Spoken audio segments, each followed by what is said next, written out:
Dear students, आज का हमारा टॉपिक है संरचनात्मक कार्यात्मक दृष्टिकोण था जो आलमंड का, उसकी उपयोगिता या फिर महत्व है। आलमंड के संरचनात्मक दृष्टिकोण की जो आलोचना हुई है वह उचित नहीं है। आलमंड ने इस दृष्टिकोण को वैज्ञानिक स्वरूप देने का प्रयास किया है। इस सिद्धांत का महत्व निम्न पॉइंटों द्वारा हम अध्ययन करेंगे। नंबर 1 है व्यवहारिक तथ्यों पर बल। आलमंड का दृष्टिकोण कुछ महत्वपूर्ण व्यवहारिक तथ्यों पर आधारित है।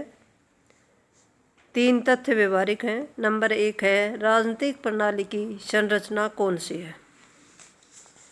राजनीतिक प्रणाली की संरचना कैसी है, कौन सी है, उस संरचना द्वारा कौन से कार्य किए जाने हैं। और नंबर 3 है यह संरचना कौन सी अवस्थाओं में काम करेगी।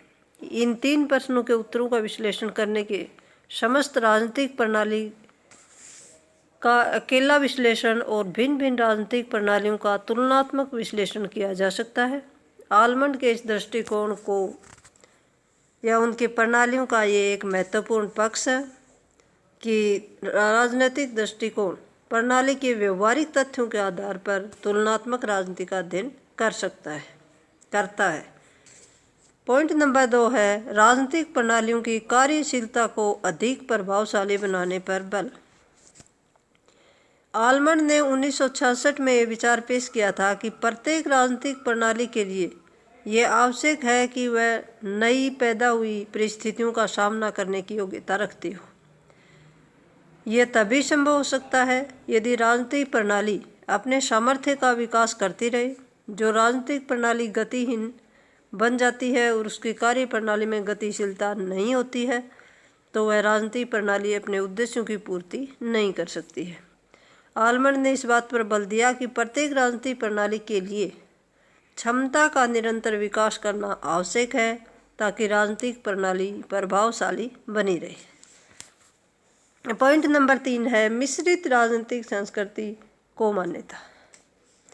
किसी भी समाज में एक जैसी राजनीतिक संस्कृति नहीं हो सकती। प्रत्येक राजनीतिक प्रणाली में कई तरह की राजनीतिक संस्कृतियों का अस्तित्व पाया जाता है। कोई भी प्रणाली एक स्वरूप नहीं हो सकती। राजनीतिक प्रणालियों में मिश्रित राजनीतिक संस्कृति का अस्तित्व पाया जाता है। उनका ये मत भी है कि कोई भी राजनीतिक प्रणाली पूर्ण तौर पर न तो पश्चिमी होती है, न पूर्वी होती है, न ही आधुनिक होती है और न ही परंपरागत होती है। मिश्रित राजनीतिक संस्कृति का अस्तित्व आधुनिक राजनीतिक प्रणाली की एक व्यवहारिक विशेषता बन गई है। पॉइंट नंबर 4 है समूह की भूमिका का उचित विश्लेषण। आलमंड ने यह विचार दिया है कि प्रत्येक प्रकार की राजनीतिक प्रणाली हित स्वरूपीकरण और हित समूहीकरण के कार्य अवश्य करती है। उनके विचारानुसार ये कार्य भिन्न भिन्न समूह द्वारा किए जाते हैं। ये समूह राजनीतिक और गैर राजनीतिक भी हो सकते हैं। समूह की भूमिका पर बल देकर आलमंड ने अपने राजनीतिक प्रणाली की कार्यशीलता ने एक महत्वपूर्ण सत्य को स्पष्ट किया है। आधुनिक लोकतंत्रीय युग में राजनीतिक प्रणाली को कार्यशीलता में राजनीतिक और गैर राजनीतिक समूह और संस्थाओं की भूमिका इतनी अधिक बढ़ गई है कि कोई भी राजनीतिक प्रणाली समूह की क्रियाशील भूमिका के बिना अपने उद्देश्यों की पूर्ति नहीं कर सकती, अपने उद्देश्यों को प्राप्त नहीं कर सकती। पॉइंट नंबर 5 है राजनीति शास्त्र के अस्तित्व को महत्वपूर्ण योगदान। जी.ए. आलमंड ने इन तथ्यों या इन दृष्टिकोण द्वारा राजनीतिक शास्त्र के साहित्य की कई महत्वपूर्ण नवीन धारणाएं दी हैं, जैसा कि हित स्वरूपीकरण, हित समूहीकरण, राजनीतिक भर्ती, राजनीतिक संरचना, निवेश कार्य, निकास कार्य और राजनीतिक प्रणाली संबंधी अन्य कई धारणाओं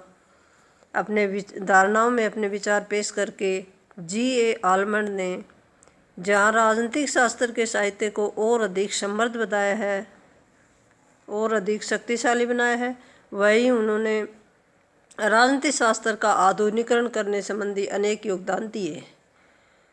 यह सत्य है कि राजनीतिक जो संरचनात्मक कार्यात्मक दृष्टिकोण की कठोर आलोचना हुई है, परंतु इस बात से इनकार नहीं किया जा सकता कि आलमंड ने इस दृष्टिकोण द्वारा परंपरागत राजनीति शास्त्र को सैद्धांतिक और संस्थात्मक अध्ययन के निर्जीव क्षेत्र में से निकलने तथा उसको वैज्ञानिक और व्यवहारिक अध्ययन बनाने का प्रयास किया है।